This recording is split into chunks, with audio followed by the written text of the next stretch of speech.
사랑하는 여러분, 오늘도 은혜와 평강이 함께 하시기를 바랍니다.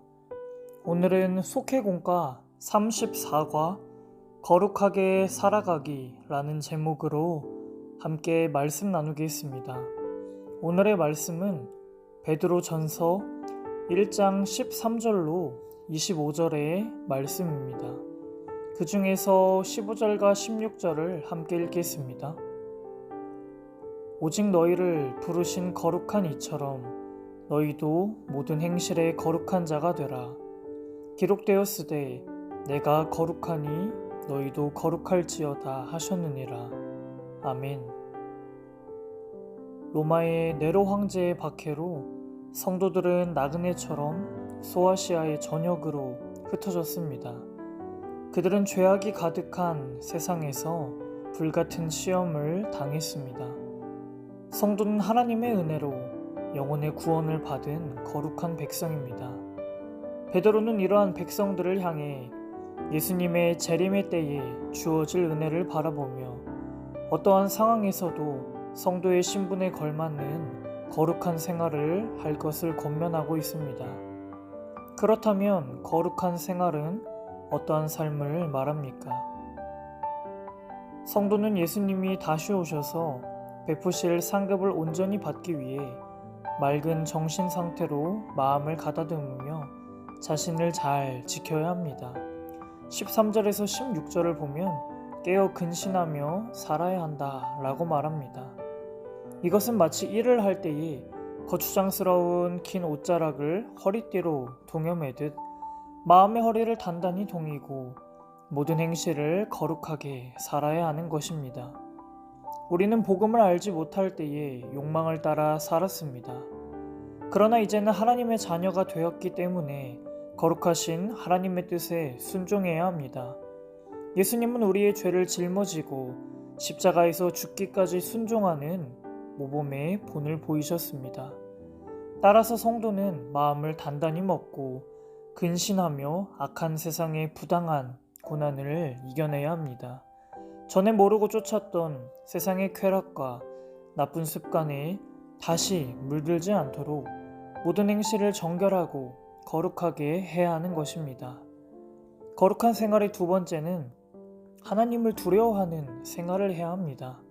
17절에서 21절의 말씀을 보시면 우리는 이전에 헛된 생활 방식에서 해방된 성도입니다. 성도는 죄에 빠진 인간을 구원하시기 위해 그리스도의 보배로운 피를 지불하신 그 하나님께 감사하며 두려워하는 마음을 가져야 합니다. 하나님은 신분과 지위 같은 겉모습으로 우리를 보지 않으십니다. 각 사람의 행위대로 마지막 때에 공평하게 심판하십니다. 로마서 5장 9절의 말씀을 보시면 이제 우리가 그의 피로 말미암아 의롭다 하심을 받았으니 더욱 그로 말미암아 진노하심에서 구원을 받을 것이니 라고 말합니다. 성도는 그리스도의 대속의 죽음으로 하나님을 아버지라 부르는 자녀가 되었습니다. 하나님은 창세전에 예수님을 구세주로 미리 정하셨고 마지막 때에 우리를 위하여 나타내셨습니다. 그리스도를 통해 구속의 은혜를 베푸신 하나님은 모든 행실이 거룩한 자녀들을 영원한 축복 안에 거하게 하십니다.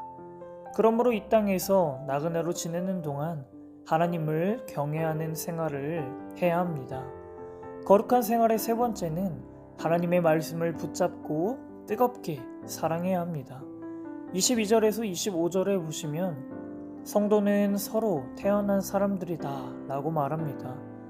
썩어 없어질 시, 즉 육체가 아닌 영원히 썩지 않는 하나님의 말씀으로 거듭났습니다. 그리하여 영혼이 깨끗해지고 삶이 거룩해져서 거짓 없는 마음으로 형제를 뜨겁게 사랑할 수 있게 되었습니다. 하나님의 말씀은 잠시 피었다가 사라지는 꽃과 같지 않습니다. 주의 말씀은 우주의 역사 속에 영원토록 변함없이 존재하는 진리입니다. 이 진리는 성도들이 순종해야 할 생명의 복음입니다. 성육신하여 이 땅에 오신 예수 그리스도를 통해 구체적으로 증거된 말씀입니다. 성도는 이러한 하나님의 사랑과 권위를 나타내기 위해서 형제를 존귀하게 여기며 생명의 근원이신 하나님의 말씀 가운데 살아야 합니다. 말씀을 맺습니다. 하나님은 아들 예수님을 십자가에서 내어주심으로 우리를 거룩하게 하셨습니다. 이러한 은혜를 받은 성도는 예수님이 이루실 승리의 날을 기다리며 준비된 모습으로 살아야 합니다. 거룩한 백성의 길에서 벗어나지 않도록 각 사람의 행위대로 심판하시는 하나님을 경외해야 합니다. 성도 간의 아름다운 교제를 나누며 하나님의 말씀에 순종하고 거룩하게 살아가는 저 여러분이 되기를 간절히 소망합니다.